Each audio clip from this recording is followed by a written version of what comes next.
हमने समेटा है साहित्य के हिस्सों को, मेरे आपके मन के कहते किस्सों को।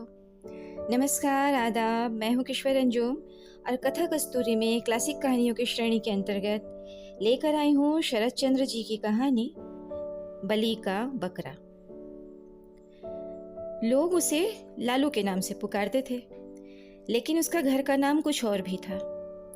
तुम्हें यह पता होगा कि लाल शब्द का अर्थ प्रिय होता है।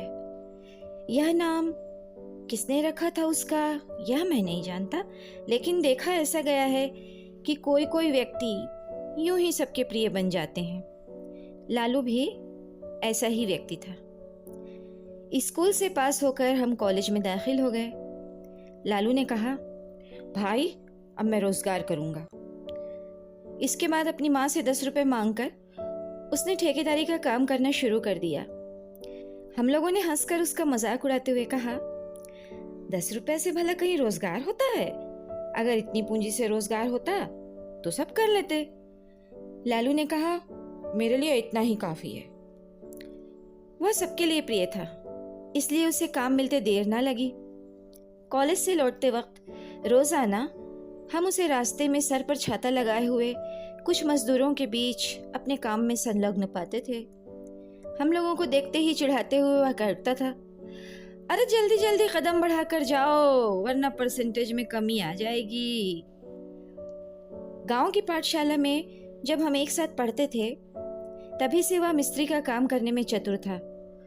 उसके बस्ते में एक नहनी, एक छुरी, एक छोटी हथौड़ी, एक घोड़े की नाल और एक छैनी हर वक्त रखी रहती थी। इन चीज़ों का संग्रह उसने कब और कैसे किया यह मैं नहीं जानता, लेकिन ऐसा कोई कार्य नहीं बचा था जिसे वह इन सामग्रियों से ना कर सके। स्कूल के सभी साथियों का छाता मरम्मत करना, स्लेट का फ्रेम ठीक करना, खेलकूद के समय पैजामा या कमीज को सी देना, इसी तरह वह बहुत से काम किया करता था। किसी भी कार्य के लिए इनकार उसने कभी नहीं किया। इसके अतिरिक्त भी नाना प्रकार की चीजें बनाया करता था।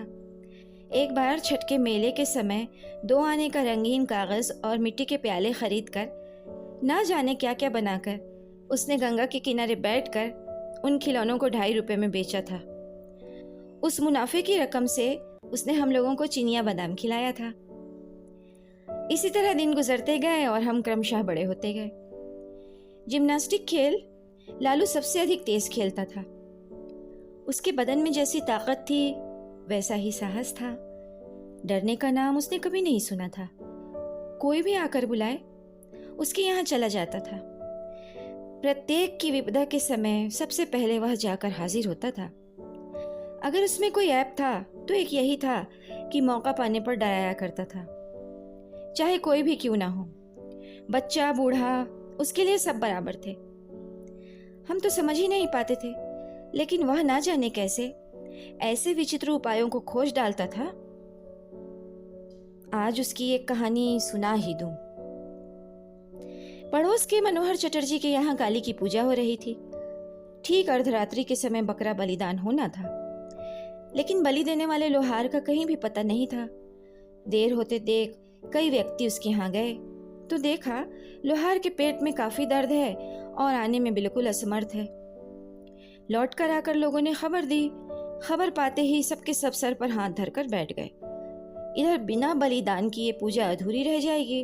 अब इतनी रात को दूसरे आदमी की तलाश कहाँ की जाए? इस साल अब देवी पूजा ढंग से नहीं हो पाएगी। तभी किसी ने कहा, अरे भाई, लालू यह काम कर सकता है। इस तरह ना जाने कितने बकरों को वह काट चुका है। इतना कहना था कि कुछ लोग लालू के घर उसे बुलाने के लिए दौड़ पड़े।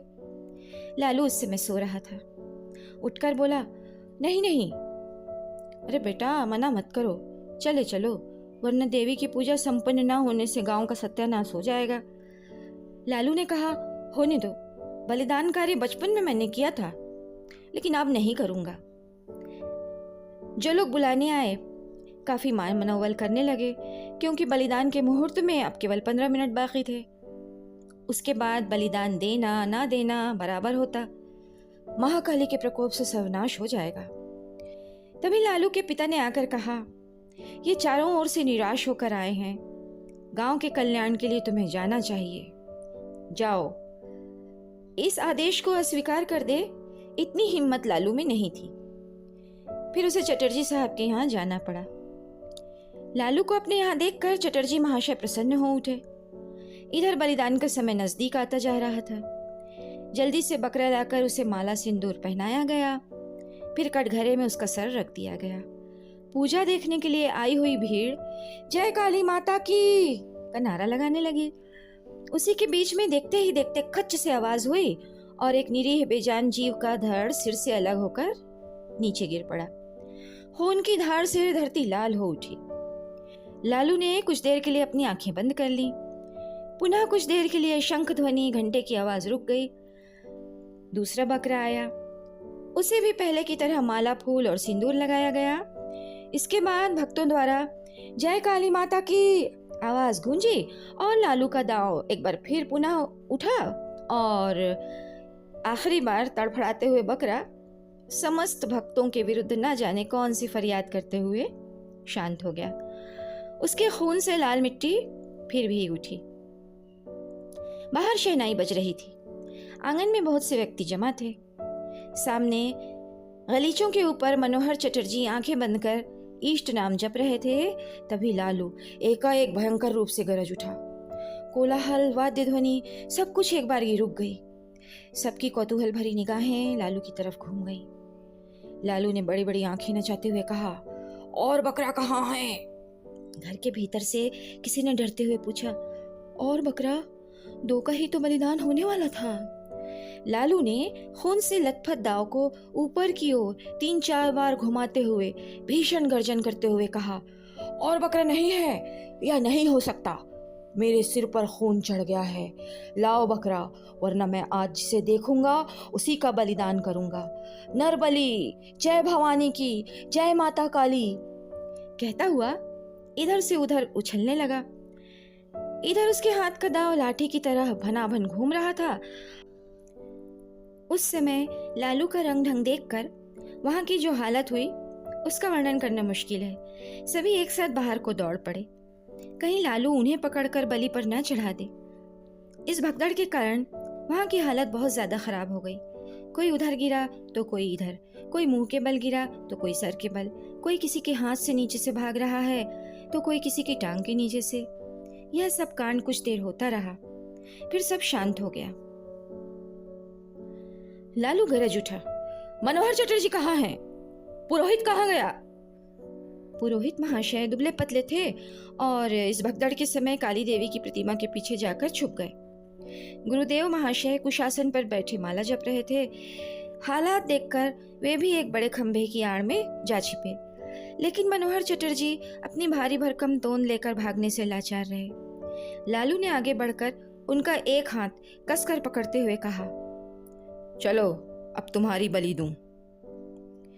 एक तो कसकर उसने हाथ पकड़ रखा था, दूसरे हाथ में दांव देखकर चटर्जी के प्राण सूख गए।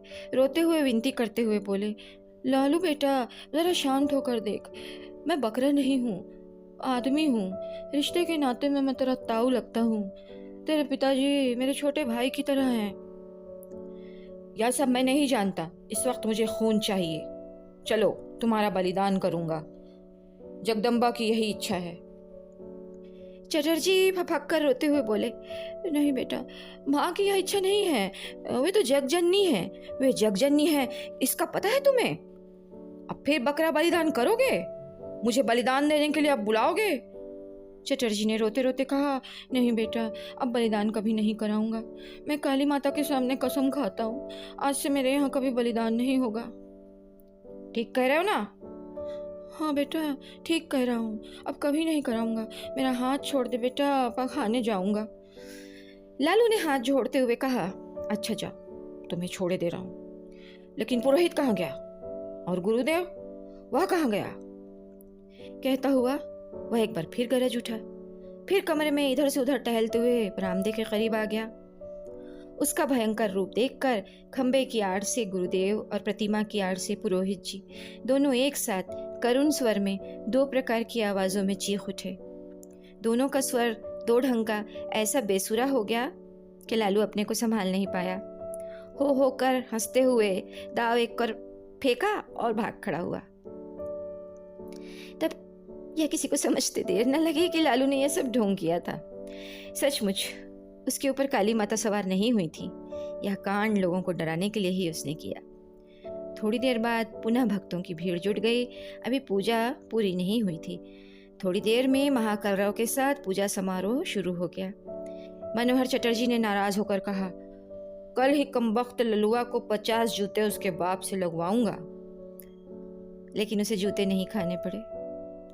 सवेरा होने के पहले ही वह गांव से गायब हो गया। एक हफ्ते के बाद वह एक दिन शाम के समय मनोहर चटर्जी के यहाँ जाकर उनसे माफ़ी मांग आया। बाप की नाराज़गी भी दूर हो गई। लेकिन इससे एक फ़ायदा यह हुआ कि उस घटना के बाद मनोहर चटर्जी के यहाँ फिर कभी बलिदान नहीं हुआ। ये कहानी इतनी ही। अभी आप सुन रहे थे क्लासिक कहानियों की श्रेणी के अंतर्गत श्री शरद चंद्र जी की कहानी बलि का बकरा। मैं हूँ किश्वर अंजुम, यह है चैनल कथा कस्तूरी। फिर मिलते हैं किसी और कहानी में, तब तक के लिए इजाज़त दीजिए।